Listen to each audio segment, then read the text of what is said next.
Welcome to the Lindsay Hadley podcast show. I'm coming to you from the North Shore of Oahu, where weekly I interview some of the world's most inspiring people from business, philanthropy, and entertainment.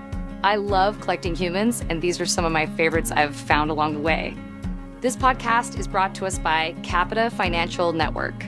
Do you need help with the next steps of your financial plan? Think Capita. Capita is a financial network built around you. They have a team of financial advisors, CPAs, estate attorneys, Medicare providers, and Social Security experts to help you accomplish your financial goals. Call or schedule a complimentary consultation at 801-566-5058 or visit their website at capitafinancialnetwork.com. You can also check out their financial education podcast, The Financial Call, available on Apple, Google, Spotify, and YouTube. Hi, everybody. Welcome to the Lindsay Hadley podcast show. I'm so thrilled today to be co-hosting with my friend Jess Larsen again and having my dear friend Casey Rogers on the show. This is so exciting. I've wanted to have Casey on for a while since we began the show because she's just a woman that so inspires me, and I know she will do the same for all our listeners. So Casey and I met actually through a cold call. It was actually I was working in Rwanda through my mentor Joe Ritchie that I often talk about, and his foundation Fox River. And I there was no contact information at the Ellen Fund, which Casey has spent significant time building and growing as the executive director. And I'm so excited for her to share her background there and her love of Rwanda and everything today. But we sent in a cold call email, and she jokes that she's like, I kept the letter there for a minute because I get a lot of inbound requests for my time and attention. I don't know who's to, but she ended up connecting with me. We've become very dear friends, and we've been able to do a lot of great things together, whether it is a partnership on the Ellen Show with branding partnerships that support the Ellen Fund, or work that we're doing in Rwanda to support, artists and filmmakers, or whether it's our new initiative, which is the Uncharitable documentary that we had Stephen Gyllenhaal, the director, on the show recently.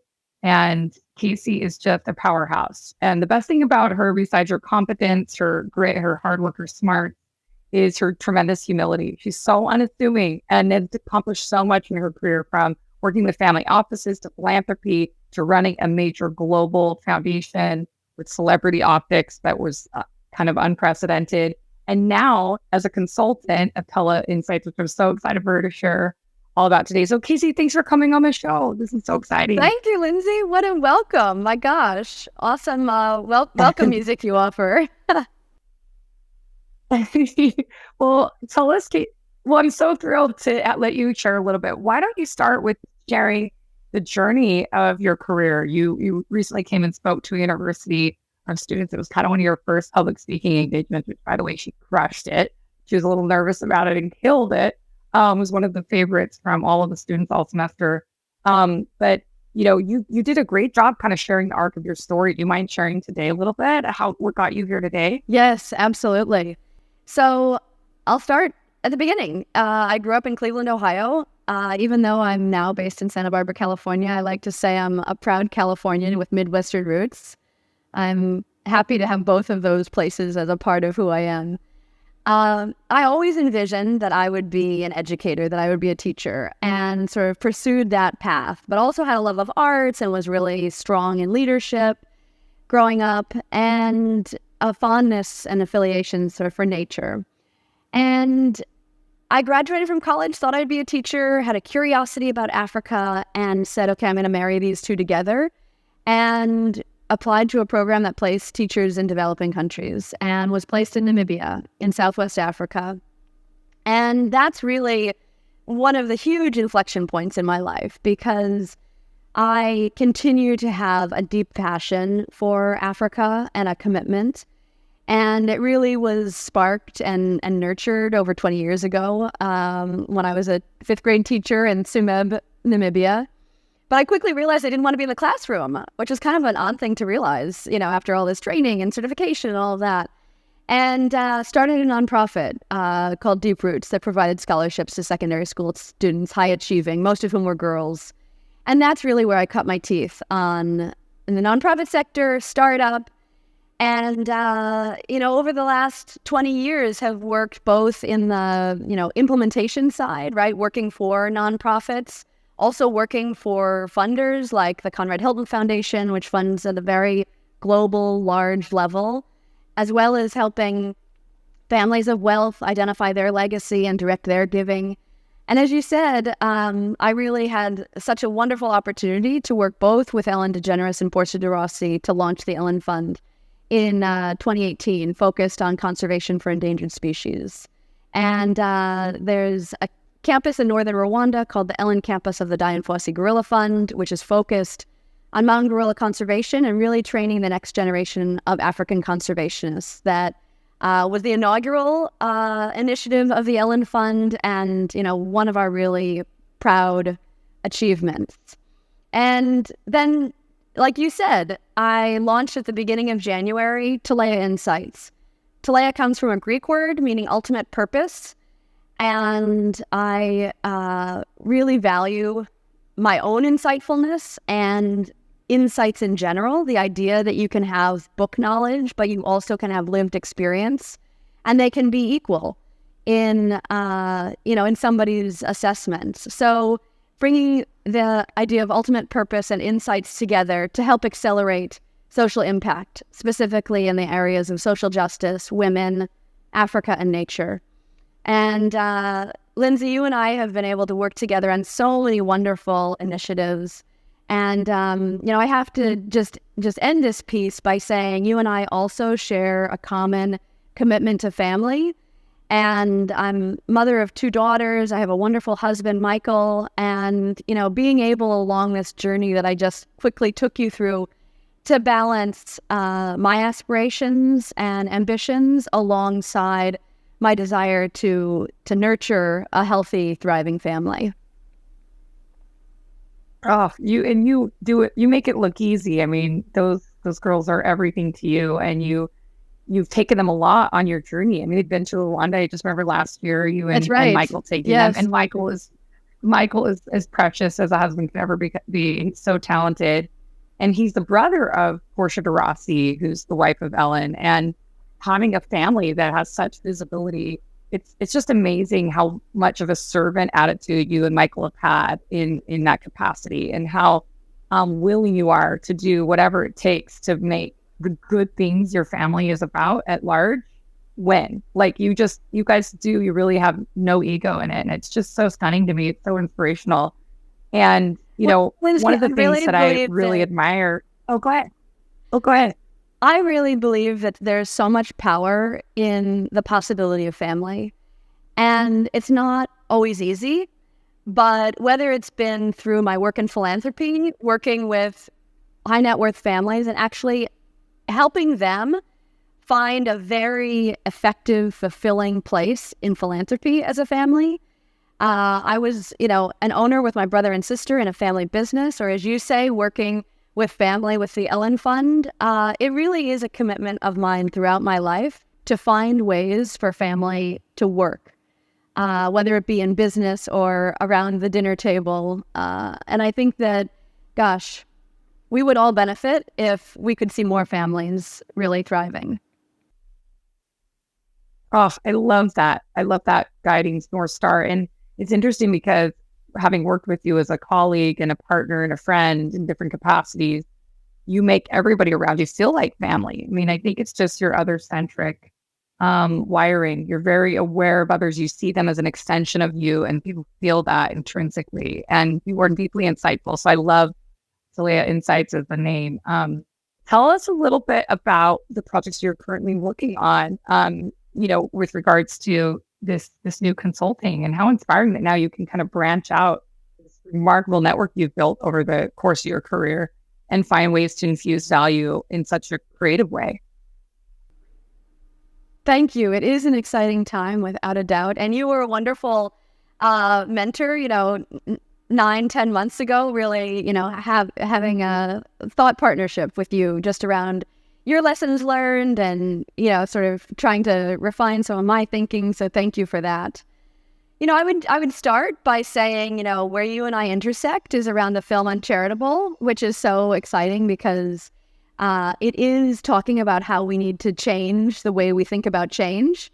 And that film is going to be released in September. And I hope that it will have really significant ripples throughout our country because we have some really big challenges ahead of us, but we also have so much talent and tenacity that we can overcome them. There's no doubt in my mind about that. And I'm a firm believer that we are not resource poor. It's a matter of will and alignment. We actually have the resources we need to see, all of us live in a way that is healthy and giving. So Uncharitable is an exciting project that I'm working on. Another is both a movement and a fund called Daughters for Earth. And this is focused on mobilizing $100 million to support women-led climate solutions. Lindsay, you have been committed to really supporting and uplifting women, as I have throughout my career. When we look at the environment, it's actually women who are doing the bulk of work, protecting, restoring, nurturing nature, but they don't have access to the money, the decision-making, or the celebration of their efforts. And so Daughters for Earth is really looking to do that, to put money in the hands of women around the world who are, promoting regenerative agriculture, protecting land, rewilding, all these solutions that we know are important to keep our planet cool, right? Which is something that would benefit everybody. And then just driving home the idea that we need some feminine values in our world at a greater rate, right? The idea of nurturing and collaborating and gathering, this is what helps families thrive. Back to that same idea, right? So why not infuse that more at our board tables and at the highest level of decision making? I'll just mention one other project that I'm involved in, and that's called 2041 Schools. And 2041 is the year in which the international treaty that governs Antarctica is up for discussion. We all are the protectors of Antarctica today. No one owns it. And it is so significant to the health of our planet. You could think of it like an anchor, if you will, right? Just holding fast at the southernmost part of our Earth to keep everything in balance. And 2041 Schools is educating young decision makers of the future, school kids, about the importance of Antarctica. And the decision makers of the future are important. So I'm proud to be supporting them. Casey, that's fun to see how many different projects you get to be a part of. One thing that it makes me think about is, being able to hang out with Lindsay and see her work with many different high profile people and a good cause and the press and kind of get them all to work together. It's interesting to see how much more she's got done than if it was just a good cause, And so I think about how many people would like to work with high profile people or celebrities. And yet in my observation, it seems like very often people approach them like an ATM machine of what they can get out of them. Do you have any tips for folks who would like to work with high-profile people or celebrities of how to approach them, how to work with them, and make them feel like a real live human being, not like someone you're trying to use? So it's a good question. I think it's a smart strategy in life to always look at win-win. So, how can you bring a proposal, an idea, a proposition that is not just taking, but it's also giving? And if framed in that way, anybody would be more enticed to, have that conversation and consider it, because you don't feel like you're being taken advantage of, or like you say, just being seen as an ATM. And the other thing I would add to that is that every person has different things that they can bring to bear, right? Different gifts, different levers that they can pull on. And so money is just one of those. It's sometimes said that, money is like energy, right? It is enabling things to happen, to flow, to accelerate. But there are so many other things. What does the person's network afford, right? Or what kind of experience does it enable that individual that might have been out of reach, without your partnership? And then there are other things, just in terms of influencing or, being able to communicate a message in a certain way. These are all examples of ways in which a partnership could be structured and where it's much farther beyond, the almighty dollar. Yeah. And I guess maybe just to double down on that, if you had any specifics, like, for my show, it's a lot of like high growth CEOs and investors, right? And you see whether it's Ryan Reynolds in a for-profit business or, like you're working with the Ellen Fund, Lindsay's worked with so many celebrities on the charity side as well. When you think about, a high growth CEO or a high growth investor who's thinking about approaching a celebrity, do you have any tips for them on how that even just initial proposal or that initial reach out can signal the like, hey, we're different. We're not like, we do want this to be a two-way street. We do want to find out more about your priorities and anything that would help them signal like, we're different. We actually want to do what Casey is recommending here. Because when you haven't had the conversation yet, how do you have an approach that right off the bat is signaling that you want to be different? Mm-hmm. Yeah, it's a good question. I think the more that fun can be centered in any outreach, like keeping mindful of that, right? That what will differentiate opportunity A from opportunity B, right? If opportunity A is looking pretty familiar, it's looking pretty vanilla, it's, how many slide decks has one person seen in a day, right?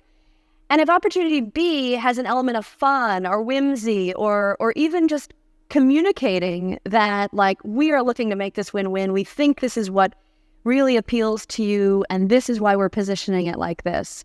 Even being forthcoming about why you've taken the approach you've taken, at least allows that person to register like, oh, you get me. You've done your homework. You can see how this would really excite and differentiate. I actually think that in a way was like the example Lindsay shared at the very beginning with her letter, right? Like, nobody was sending printed letters to me. So, to go to the mailbox and get this printed letter from Lindsay Hadley from Utah, like, who is this Lindsay? That's what I just kept thinking. Who is this Lindsay? But it differentiated her. It wasn't an email to info@theellenfund.org, right?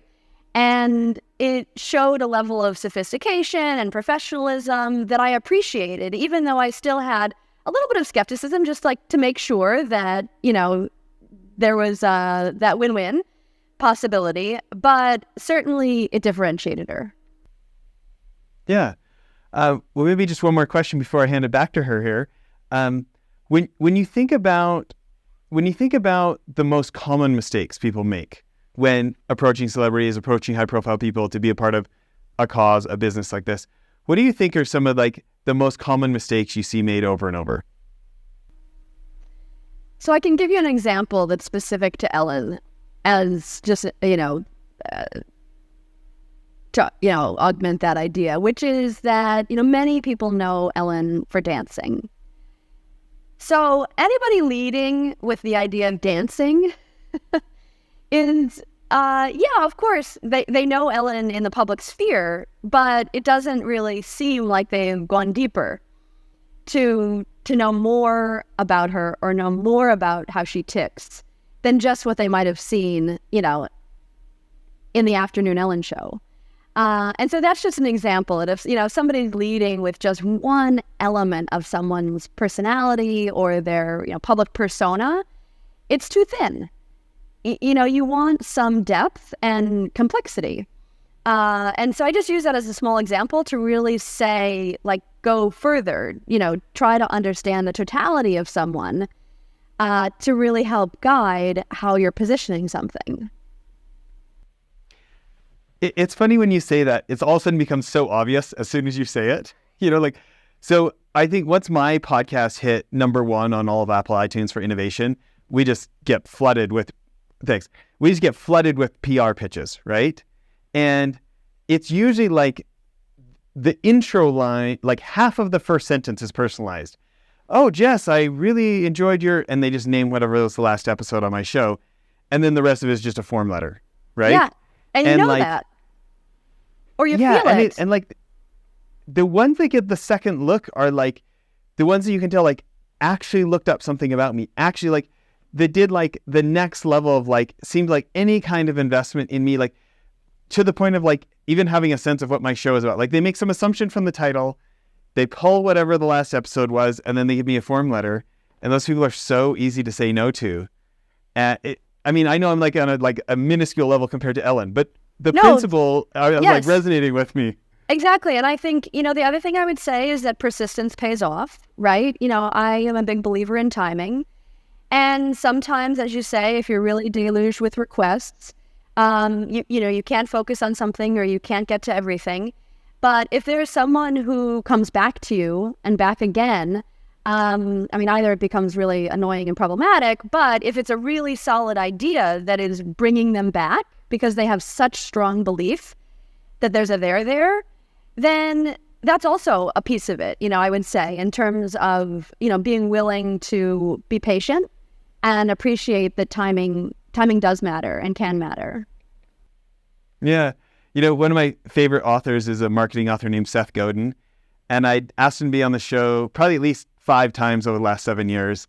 And then this spring was finally the right timing. And so he was on the show last month, and it was very fun for me, but it was, it took 6 or 7 years to get the yes, so.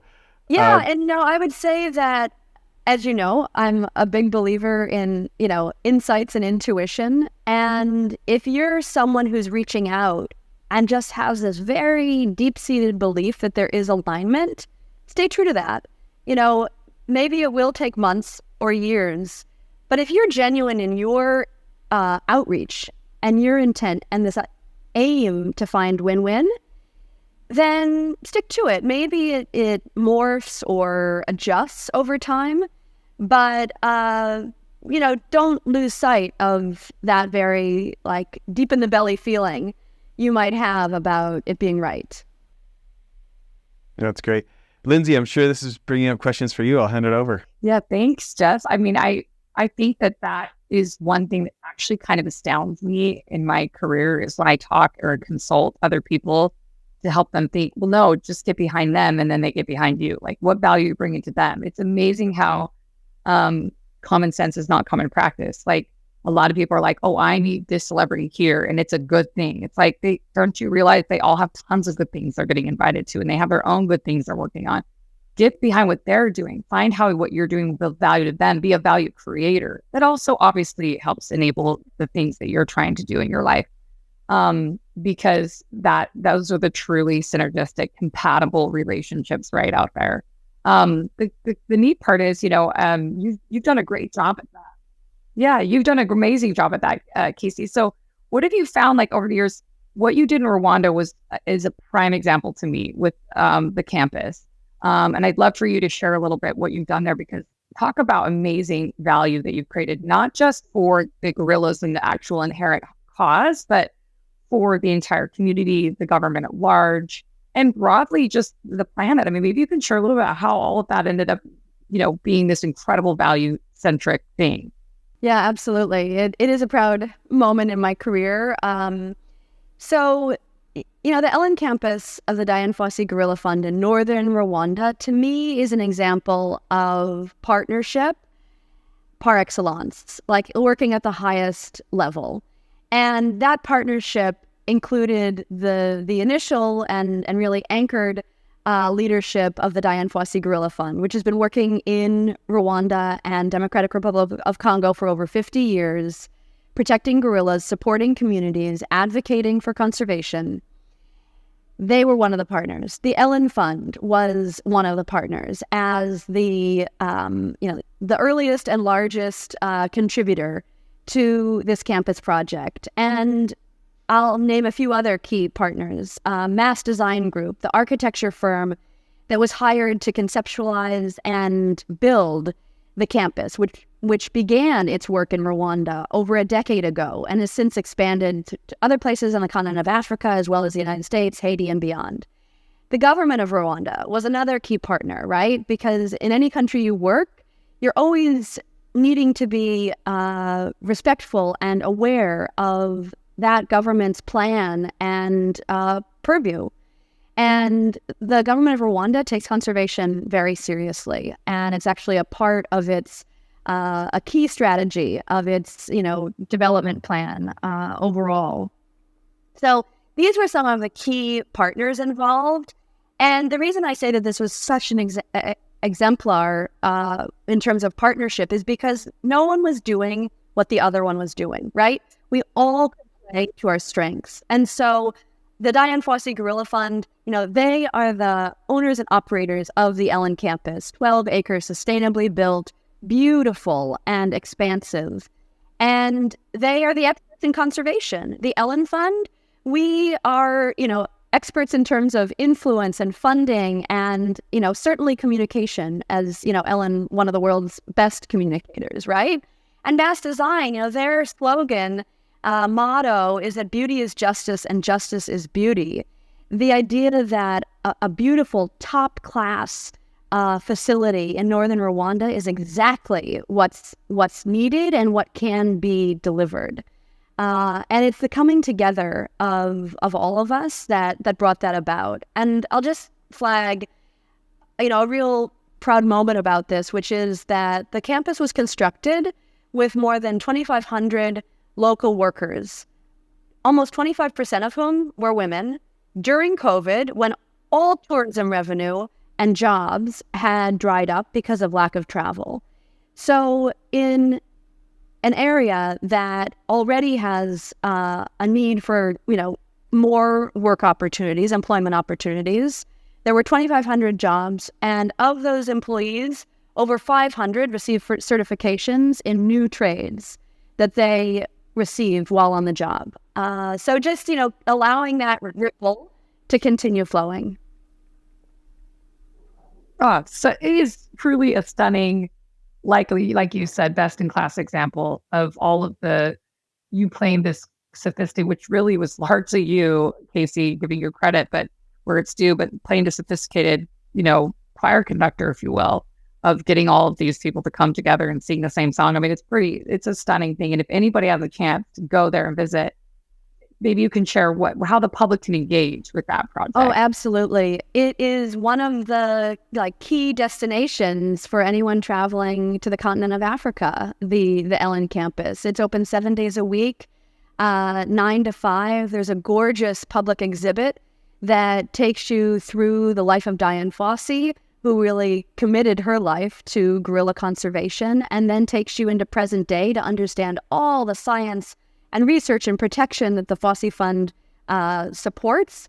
There's a 360-degree theater on the campus that shows several different films that people can watch. There are walking trails and a fantastic cafe and gift shop with artisan-made items. So it's a place that if you're in Rwanda, you absolutely need to go. And I hope that people come to Rwanda to come to the Ellen Fossey campus.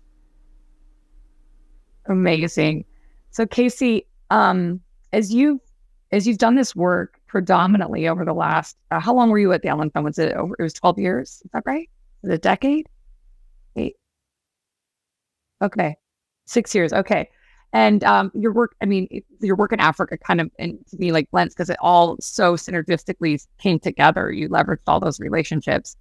How do you feel this is maybe more vulnerable of a question? So forgive me for the audacity because I know you and love you. I know that you have a bravery to share, but how do you feel when people in the world, because I know you were literally the perfect person to do that job. It just so happens that it was also family that was hiring. But that added additional trust equity and a protection that I don't think people would normally have. You really are for Ellen and Portia in a way that someone that they might have hired could never have accessed that kind of love or concern for their well-being. But I know because of your career, what you've done and seeing you in action, that you were literally the perfect hire. But if you ever ran into experiences where people discount you or you feel like you're maybe a vehicle to get to Ellen and Portia, or you ever have experiences that have, as a woman in leadership, as a woman who's often an outsider to the entertainment industry or whatever it may be that you're engaging, do you ever feel pushed aside or discounted or underrated? And what do you do about that? Because I know that's a common experience for a lot of women in leadership. Yeah, it's a good question. I'll answer it 2 ways. One, I don't know, maybe it was 15 years ago, Ellen and Portia and I had a conversation where they said, we really want to do something with you philanthropically, but the time isn't right yet. And at that point, I was a senior program officer at the Hilton Foundation. I had a busy career. I was traveling for the Hilton Foundation. And I said, well, that's fine because I'm actually busy right now. I'm like fully engaged in what I'm doing. So when the time's right, the time will be right. And sure enough, right, it was, late 2017 when that time was indeed right. So, that's just to share a little bit about sort of how did my role in the Ellen Fund come about, right? The seed was planted many, many years in advance. But I'll say that, impact work, social impact work is often seen as an add-on, as a fringe, as a nice to have, versus as the core driver of an effort. If you're engaged in any sort of business or commercial or commerce venture, the driver is revenue. The driver is profit. And any good you can do is seen as a nice to have. And so, I feel like that's something that I've sort of been up against my whole career, right?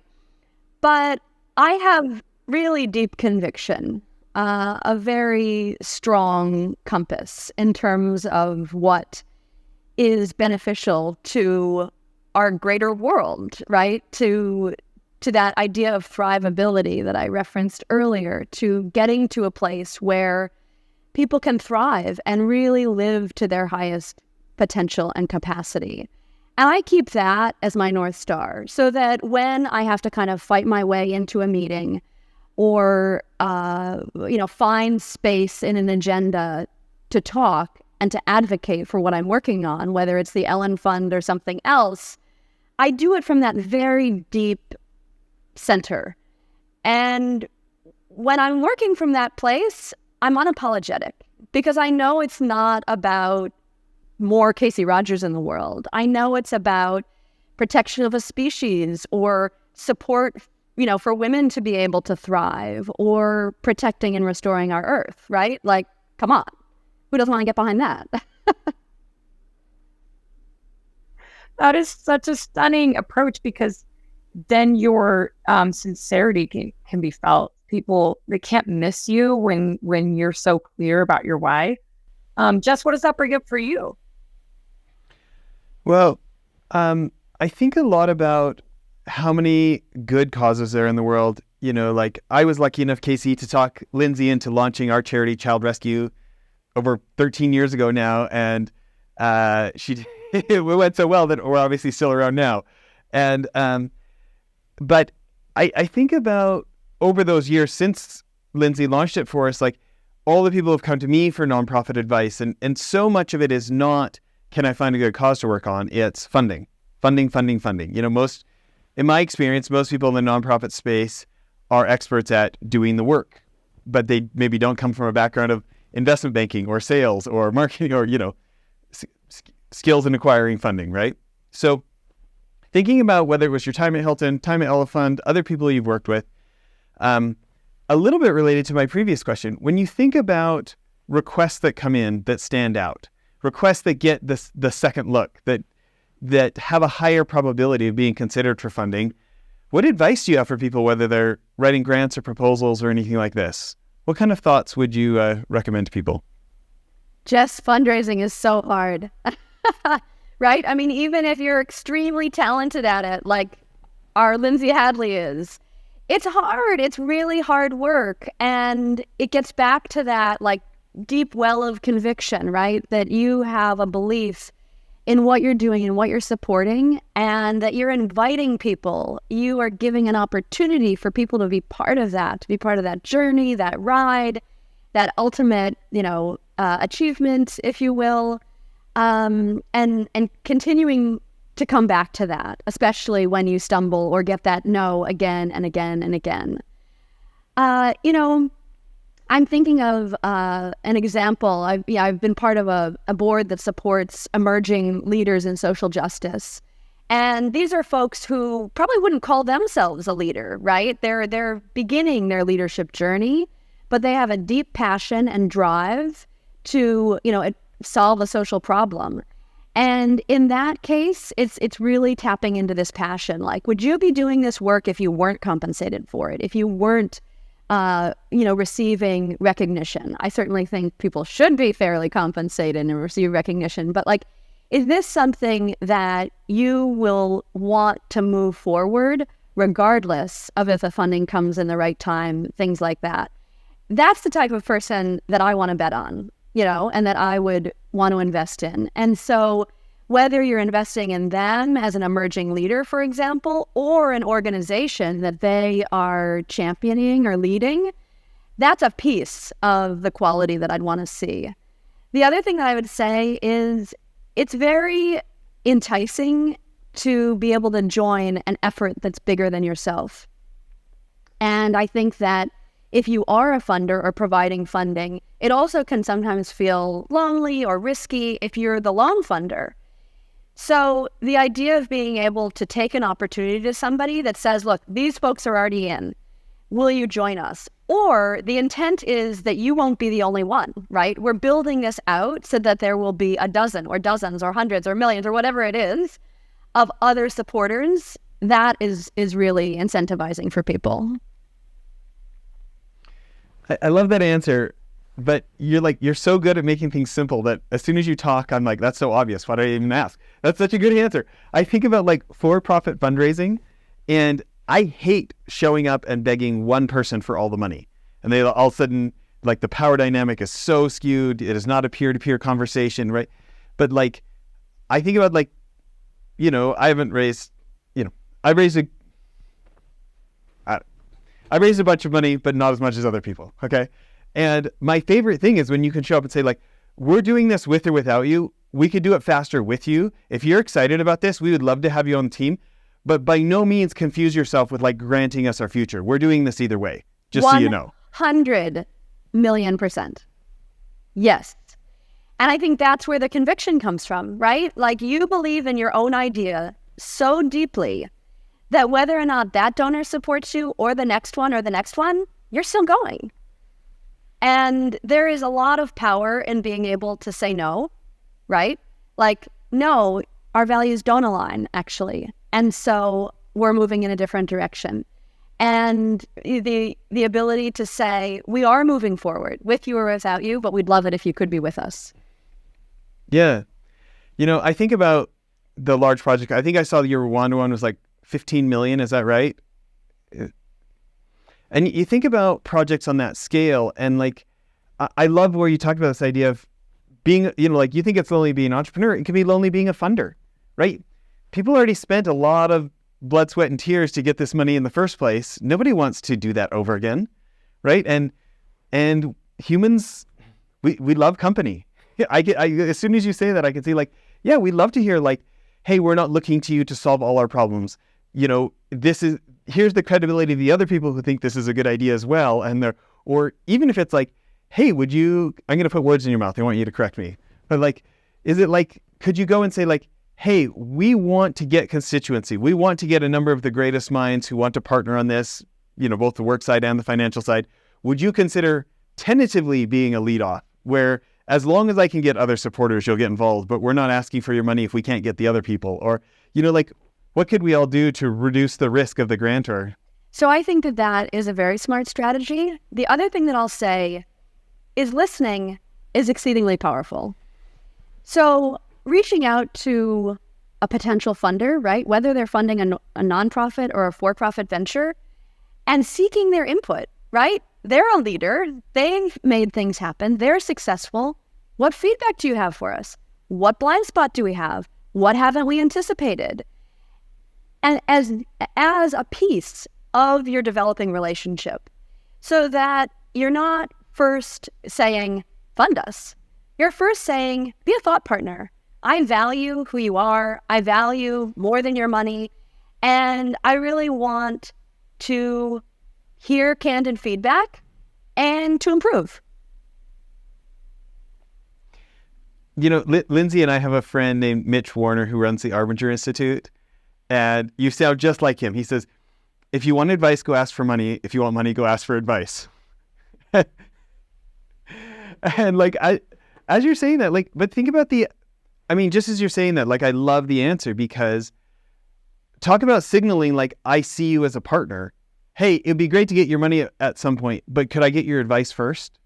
And then if they take the advice and adapt as a result, like, you are signaling to people, like, no, I mean it. It wasn't just talk. Like, I actually want more than just your money. I want your brain. I want your insight. I want the whole package of partnering with you on this. Totally. And I think that what people will say, and, Lindsay included and others who've been involved in fundraising, whether, again, it's for-profit or nonprofit, you might be able to get a commitment or a gift from someone once, but if you don't view it as a relationship and really nurture and respect it, then you're probably not getting a second commitment, and you're definitely not getting a third.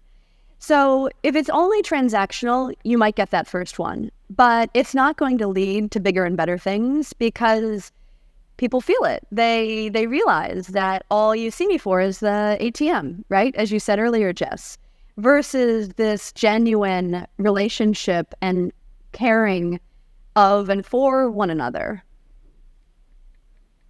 Yeah. Well, maybe I'll sneak one more in before I hand it off to Lindsay to close this up. There are so many good people in nonprofit. I mean, I get to meet so many of Lindsay's great friends. I mean, there's a lot of great people in nonprofit, and very few of them have accomplished what you've accomplished. What do you think is different about you? What have you done different that others haven't, that you've been able to have a larger impact? Well, thank you. I'm like catching my breath from that. I'll tell you that when I was teaching in Namibia, I was earning a few $100s a month and hitchhiked most places, which my parents didn't know at the time, and they were horrified when they did find out. But anyway, it all worked out. I actually got the most sizable contribution for the nonprofit I founded was as a result of hitchhiking. So a lot of good things happened, actually.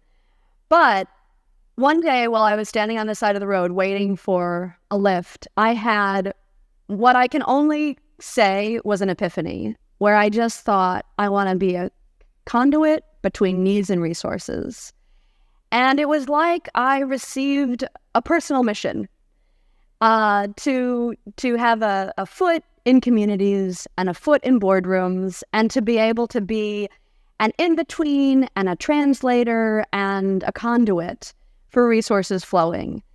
And whether I was at Warner Brothers talking to studio executives about the Ellen Fund, or whether I'm advocating for protection of Antarctica, or whatever it might be, it is that initial intent and desire that I hold fast to.